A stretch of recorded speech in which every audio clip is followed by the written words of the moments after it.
হলুদ জার্সিতে জমছে না, কিন্তু রেড অ্যান্ড ব্লুতে থামছেই না। রাফিনিয়ার একের পর এক ম্যাজিক দেখছে বার্সা।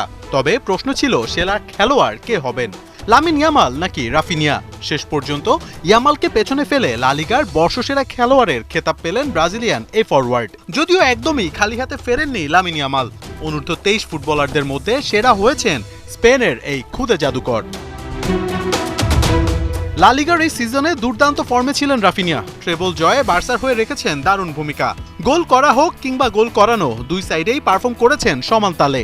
ইয়ামাল এবং রাফিনিয়ার কল্যাণে লিগের শুরুর দিকে পিছিয়ে থাকলেও দারুণ কামব্যাকে ট্রফি পুনরুদ্ধার করে বার্সেলোনা।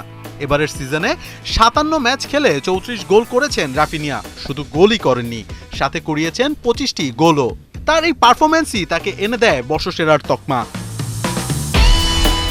অন্যদিকে লামিন ইয়ামালও কম যাননি। রাফিনিয়া এবং ইয়ামাল জুটি লা লিগার সিজনে করেছে ত্রাস। 17 বছর বয়সে ইয়ামাল নিজেকে তুলেছেন এক অন্য উচ্চতায়। প্রায় প্রতি ম্যাচেই বার্সার রাইট উইং এর প্রাণভোমরা এবং প্রতিপক্ষের আতঙ্কের নাম ছিলেন ইয়ামাল। স্প্যানিশ এই ফরওয়ার্ড 55 ম্যাচ খেলে গোল করেছেন 18টি। রাফিনিয়ার মতো ইয়ামালের অ্যাসিস্টও 25টি। রাফিনিয়া লা লিগা বর্ষসেরা ফুটবলার হলেও অন্য দিক দিয়ে অবশ্য এগিয়ে আছেন লামিন ইয়ামাল। এবারের ব্যালন ডিওর ইয়ামালের হাতেই দেখছে অনেকেই। তবে রাফিনিয়া এবং ইয়ামালের এই মধুর লড়াইয়ে ফায়দাটা অবশ্য হচ্ছে বার্সারই। ব্রাজিলিয়ান ফরওয়ার্ডের সাথে 2028 সাল পর্যন্ত চুক্তি আছে কাতালান ক্লাবটির। অন্যদিকে স্পেনের ইয়ামালের সার্ভিসটা পাবে 2031 সাল পর্যন্ত। মোহাম্মদ আদনান, 71।